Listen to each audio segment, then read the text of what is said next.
Rodičovstvo je náročné a plné prekvapení. O to viac, ak je vaše dieťa v niečom iné.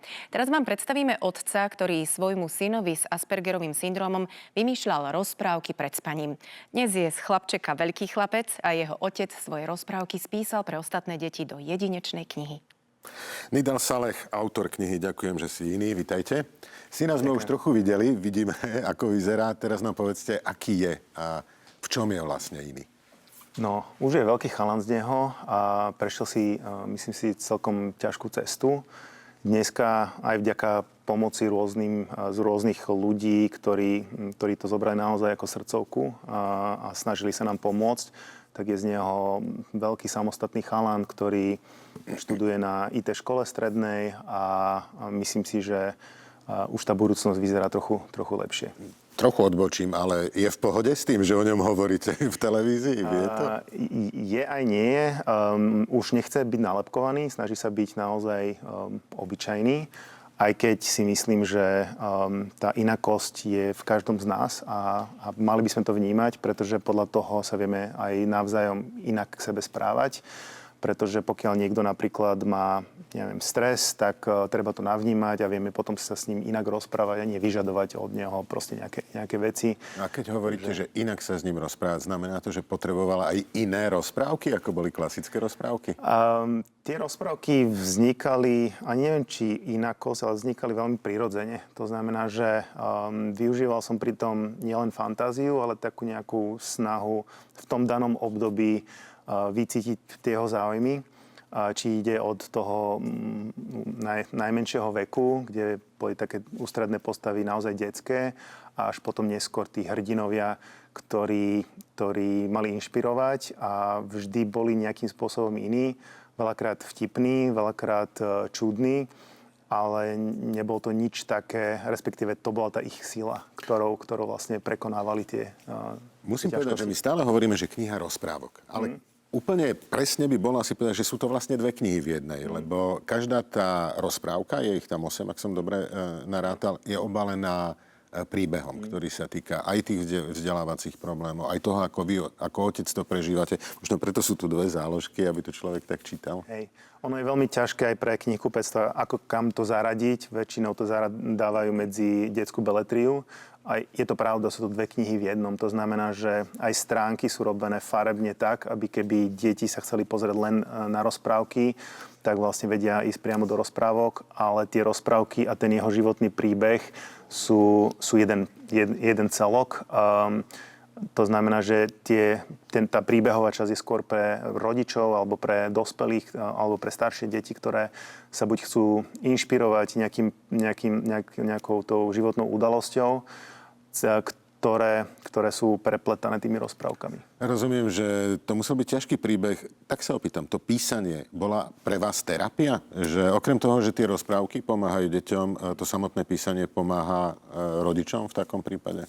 Začala to ako zábava spisovať rozprávky a tá terapeutická časť prišla neskôr, keď som začal spoluprácu s Tinou Minor. Tá mi dala takú indíciu, že by ju zaujímal ten príbeh za tými rozprávkami. A musím povedať, že to bolo terapeutické, nie jednoduché, pretože pri tom spisovaní človek si zaspomínal na ťažké obdobia, ktoré sme si ako so synom a s touto spoločnosťou prešli. Ale z toho, čo som čítal, je tam aj taký posun, je tam strašne veľa pozitívneho, že to nie je kniha depresívna, smutná. Je to kniha, ktorá dáva rodičom, ktorí majú podobný problém ako vy, obrovskú nádej, šancu. Sú tam kontakty dokonca na ľudí a na organizácie, ktoré im pomôžu. Presne.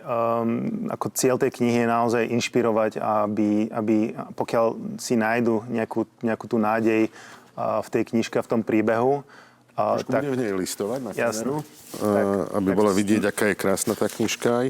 Tak sa naplní ten cieľ a tie rozprávky by naozaj mali dať tým deťom to, čo tie rozprávky dávajú, a to je vlastne smiech, veselosť, dobrodružstvo. A myslím si, že aj postavičky, na ktoré sa len tak ľahko nezabúda. Musím sa vrátiť k synovi. Keď on čítal tú knihu, rozprávky poznal, tie ste mu rozprávali, ale zaujímalo ho aj to, ako vy vnímate jeho svet. Vedeli ste sa porozprávať o tom? Nie úplne napriamo o tom príbehu.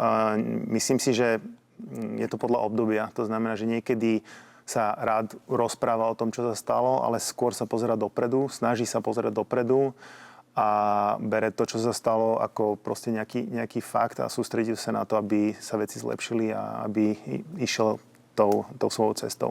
Ja rozumiem, že vy ako rodičia ste to zvládli, alebo našli ste si svoju cestu, ale teraz mi povedzte, ako to vníma spoločnosť, lebo aj o tom sa dosť veľa hovorí. Či je spoločnosť pripravená na iné deti, na iných ľudí? Myslím si, že to asi cítime v tej spoločnosti, že tá inakosť, respektíve akékoľvek rozdiely sa veľmi ťažko akceptujú. Myslím si, že to je škoda, pretože práve tá inakosť prináša to korenie do nášho života. Cez to sa učíme, spoznávame nových ľudí, nové veci. Takže je to veľká škoda, že dnešná spoločnosť sa pozerá v tej svojej línii, v tých svojich kluboch, v tých svojich kmeňoch. A je to také buď čierne alebo biele a tá farba medzi tým uniká. Možno ten váš príbeh pomôže ľuďom trochu zmeniť pohľad, pretože, ak tomu dobre rozumiem, na začiatku bol strach aj u vás, keď ste zistili, že je trochu iný, ale nakoniec ste našli zmysel v tej ceste a pochopili ste, že to môže byť aj dobré na konci. Určite áno.